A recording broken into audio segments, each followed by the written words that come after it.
আসসালামু আলাইকুম। এখন শুনবেন সংবাদ শিরোনাম। এর ভয়াবহতা কমার কোনো লক্ষণ নেই। 24 ঘন্টায় উপসর্গে প্রাণ গেল আরো 16 জনের। হাসপাতালে বাড়ছে রোগীর ভিড়। এখানে যে পরিমাণ রোগী আছে, আমের রোগী, আমি টেনশন আছে কোন সময় আমার রোগীতে এফেক্ট আছে। এখানে সিট পাওয়া যায় না, বিভিন্ন রকম জায়গা হইতেছে। প্রতিদিনই আমাদের প্রায় 30 থেকে 40 জন রোগী ভর্তি হচ্ছে। ঈদ উদযাপনে বাস, ট্রেন, লঞ্চে বাড়ি ফিরছে মানুষ। 4 জেলায় সড়ক দুর্ঘটনায় নিহত 10। ফরিদপুরে প্রাণ গেছে 5 জনের। বড় ভাই, মেজো ভাই, বড় ভাবি, মেজো ভাবি, এই 4 জন স্পট।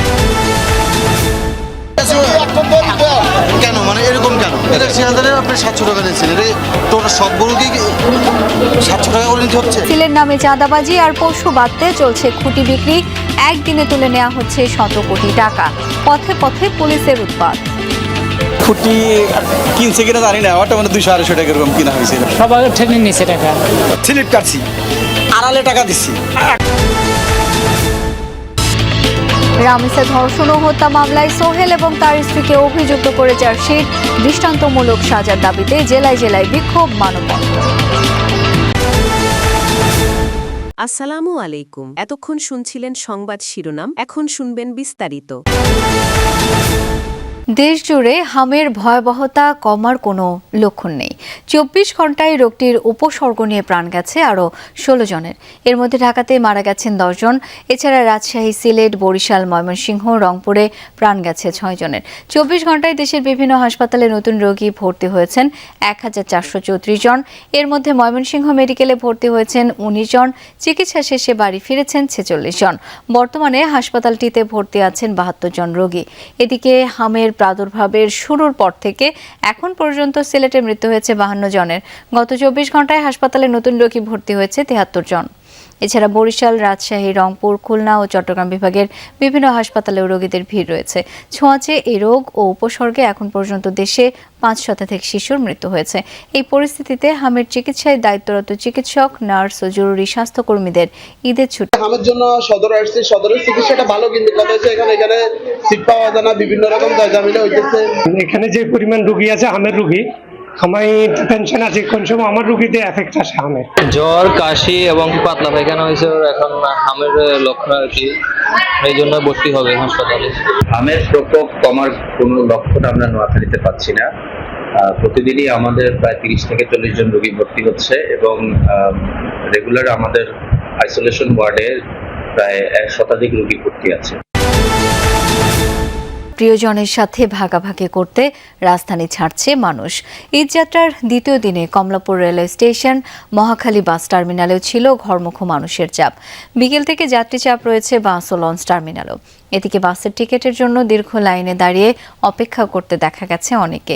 যাত্রীদের অভিযোগ, অনেক বাস বিলম্বে ছাড়াই দুর্ভোগ বাড়ছে। তবে অতিরিক্ত যাত্রী চাপ সামাল দিতে কাজ করছেন পরিবহন সংশ্লিষ্টরা। ভিড় এড়াতে অনেকেই আগে ভাগে ধরেছেন বাড়ির পথ। তবে অন্যবারের চেয়ে এবারে ট্রেনের চিত্র বেশ স্বস্তিদায়ক বলছেন অনেকে। এই যাত্রা নির্বিঘ্ন রাখতে আইনশৃঙ্খলা বাহিনীর পক্ষ থেকে নেওয়া হয়েছে বিশেষ নিরাপত্তা।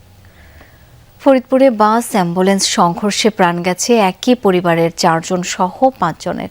সকালে নগরকান্দার শঙ্কর পাশা এলাকায় এই দুর্ঘটনা ঘটে। মাদারীপুরের শিবচর থেকে রোগী নিয়ে ফরিদপুরে হাসপাতালে যাচ্ছিল পরিবারটি। দুর্ঘটনার পরপরই পালিয়ে যায়। মুহূর্তেই না ফেরার দেশে পাড়ি জমান অ্যাম্বুলেন্সে থাকা 5 জনই। পুলিশ ও নিহতদের স্বজনরা জানায়, মাদারীপুরের শিবচর উপজেলার বাসিন্দা আলমগীর হোসেন মোল্লাকে চিকিৎসার জন্য অ্যাম্বুলেন্সে নেওয়া হচ্ছিল ফরিদপুরের একটি হাসপাতালে। ফরিদপুর বরিশাল মহাসড়কের শঙ্করপাশা এলাকায় পৌঁছালে রাজবাড়ী থেকে ঢাকামুখী বিআরটিসি বাসের সাথে মুখোমুখি সংঘর্ষ হয় অ্যাম্বুলেন্সটির। এতে ঘটনাস্থলেই মারা যান আলমগীর হোসেন মোল্লা, তার স্ত্রী খুশি বেগম, আলমগীরের ভাই জাহাঙ্গীর মোল্লা ও তার স্ত্রী বেলি বেগম এবং অ্যাম্বুলেন্স চালক কাউসার। তারা যাচ্ছিলেন চিকিৎসা নিতে ফরিদপুর মেডিকেলে, কিন্তু পথেই তারা চিকিৎসা নেওয়ার আগেই তারা একই পরিবারের 4 জন মারা গেছে।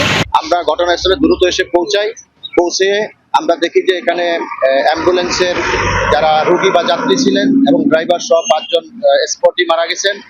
মরদেহগুলো উদ্ধার করে নেওয়া হয় ভাঙ্গা উপজেলা স্বাস্থ্য কমপ্লেক্সে। খবর পেয়ে হাসপাতালে ছুটে যান নিহতদের স্বজনরা। আমার মামার কথা ড্রাইভার হলো একজন, আর ড্রাইভার ছাড়া আমার বড় ভাই, মেজো ভাই, বড় ভাবি, মেজো ভাবি, এই 4 জন স্পট ডেথ।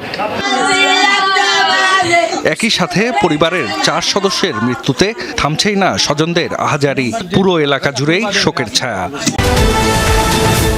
চাঁদা তুলছেন ইজারাদারের কর্মীরা। সরকারিভাবে হাসিল ঠিক করে দেয়া হলেও মানছে না কেউ। হাসিল আর খুঁটি কেনা বাবদ গরু প্রতি অতিরিক্ত নেওয়া হচ্ছে 500 থেকে 1,500 টাকা পর্যন্ত। জেলাগুলোয় একদিনে হাট থেকে তুলে নেওয়া হচ্ছে আনুমানিক 100 কোটি টাকা। এছাড়া রাস্তায় পশু ট্রাক থেকে নানা অজুহাতে টাকা তোলার অভিযোগ পাওয়া গেছে পুলিশের বিরুদ্ধে। চুয়াডাঙ্গা, কুষ্টিয়া, পাবনা, সিরাজগঞ্জ আর বগুড়া ঘুরে পশু ট্রাকের সঙ্গে ঢাকায় ফিরেছেন। কোনো নিয়ম নেই। পুরা প্যান্ডেল 4,000 টাকা। খুঁটি কিনছে কিনা জানি না, ওটা মানে 200-250 টাকা এরকম কিনা হয়েছে। এই খোটাটা হয়েছে আরো 3 দিন আগে কিনে রেখে গেছে এখানে, মানে টাকায় 350 টাকায়। সবাই ট্রেনে নিচে টাকা। উপজেলা প্রশাসন হাসিলের রেট ঠিক করেছে 500 টাকা, আর ইজারাদার হাসিল আদায় করছেন 700 করে। এখানে কত নিয়েছেন? 700 টাকা। আমার কাছে কেন, মানে এরকম কেন? 80,000 আপনি 700 টাকা নিয়েছেন, এটা টোটাল সব গরু কি 700 টাকা করে নিতে হচ্ছে? এই হাটের ইজারাদার বোরহান, তার জবাব বেশি নিলেও রিসিটে লিখছেন না, তাই ধরা পড়ার চান্স নেই। স্লিপার 500, স্লিপ যেটা ওটাতে ঠিকই 500 হ্যাঁ 500। তো ও ধরে উপজেলা প্রশাসন আপনারা ধরে কিছু করতে পারবে না? না, তো আমরা বলে দিছি যে আমরা কোরবানির দুটা হার এত ভাগ দিল, আবার টাকা দিতে হবে না, মানে খরচা দিতে হবে। যদি আপনি যদি 1,000 টাকা নেব, তো এই টাকাটা কোন দেব? উপজেলা নির্বাহী কর্মকর্তার ভাষ্য, এমন কোনো অভিযোগ পাননি তারা। যদি প্রমাণ হয় তাহলে অবশ্যই ইজারা বাতিল করা হবে না। সিরাজগঞ্জের 22টি হাটে হাটবারে গড়ে বিক্রি হয় 40,000-এর মতো কোরবানি পশু। সেই হিসেবে অতিরিক্ত তুলে নেওয়া হচ্ছে 35 কোটি টাকা। পাবনায় 20টি হাট, সেখানেও সরকারি রেটে নেওয়া হচ্ছে না হাসিল। একদিনের হাট থেকে তোলা হচ্ছে অতিরিক্ত প্রায় 25 কোটি টাকা। কুষ্টিয়ার 16টি হাটে দৈনিক বিক্রি 48,000 কোরবানি পশু। গড়ে 500 টাকা করে বেশি তোলা হচ্ছে রিসিট ছাড়া। এই জেলার হাটগুলো থেকে হিসেব থাকছে না 24 কোটি টাকার। বগুড়ায় ছোট বড় মিলিয়ে 90টি হাট, সবচেয়ে বড় ঐতিহ্যবাহী মহাস্থান হাট।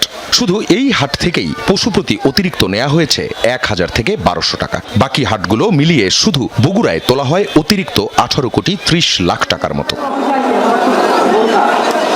চুয়াডাঙ্গার সবচেয়ে বড় আলমডাঙ্গা পৌর পশুর হাট, জেলায় আছে আরো 4টি। দৈনিক বিক্রি 20,000-এর বেশি কোরবানি পশু।